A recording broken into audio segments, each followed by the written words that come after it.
We are doing a video series with Why Run Today on training for backyard ultras. Today we are here with Mary Ellen. What are your thoughts? What are your questions? Nutrition in my previous training has maybe just been like an orange slice. One of the best things that you can do is try new things. Palate fatigue can become a big problem out there. Sure. Making sure that you are getting a variety of textures.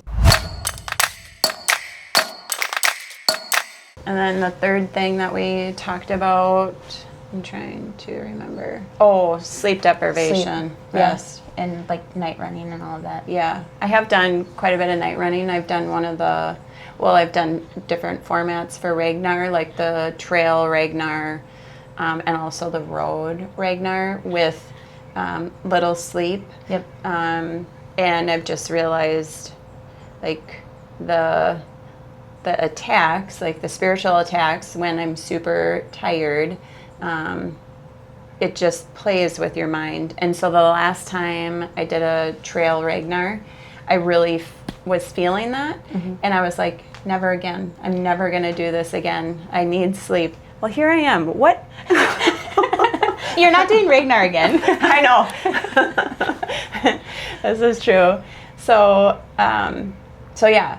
But I kind of have already thought of maybe some ideas to kind of tackle the mind games that come with sleep deprivation, you know, because I think a part of it is kind of like a nagging of like, you can't do this, you're tired, you should just sleep. You know, those nagging thoughts really start to show themselves when you get tired. Yeah, yeah. And that's the brain trying to protect you. Mm-hmm. I think it's really common to have those thoughts of, like, I should be sleeping right now. Like, why am I running at night? And that really will hit around, like, the midnight to 4 a.m. stretch, especially in October when we have, close to 12 hours of darkness. Yes. It can get long, and that's where we kind of think about, one, let's get as much sleep the 2 weeks prior to race day so that you're not putting yourself in a hole going into the race. We can develop a caffeine strategy. We can kind of incorporate foods or music or podcasts that you're looking forward to in the night.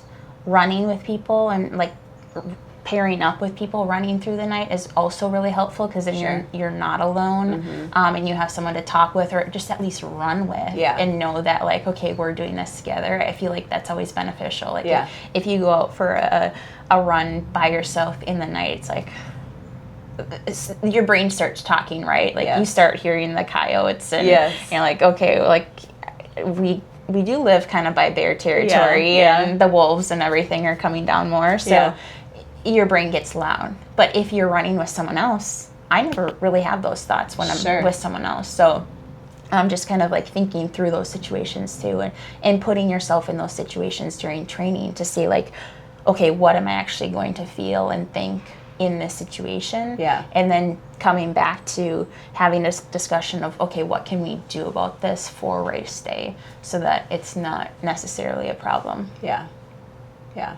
I think too, when I did those Ragnar trail runs, the night legs, I was by myself. I wasn't with other people. It just, over a period of time for how long Ragnar is and how many people there are running the race,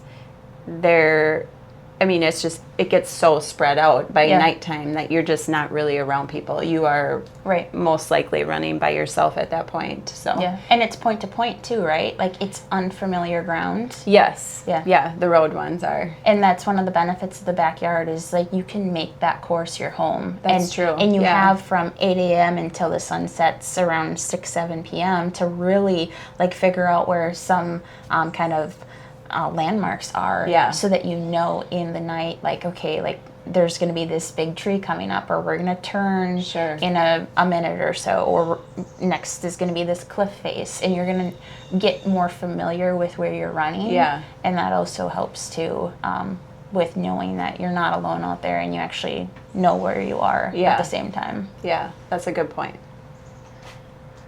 She's so smart. She has so many good points. Thanks, Jackie. This has been a really awesome conversation.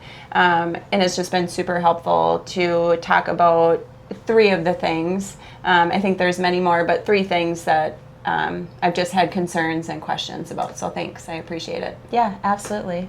And that's why we're doing this video training series. It's really to kind of highlight some things that first backyard ultra runners have so many questions about, right? This is just scratching the surface, and there's so many more questions that come up as you answer your own questions. So what are the things that you need to focus on? What do you need to improve on? And what are some things that you haven't really considered thus far?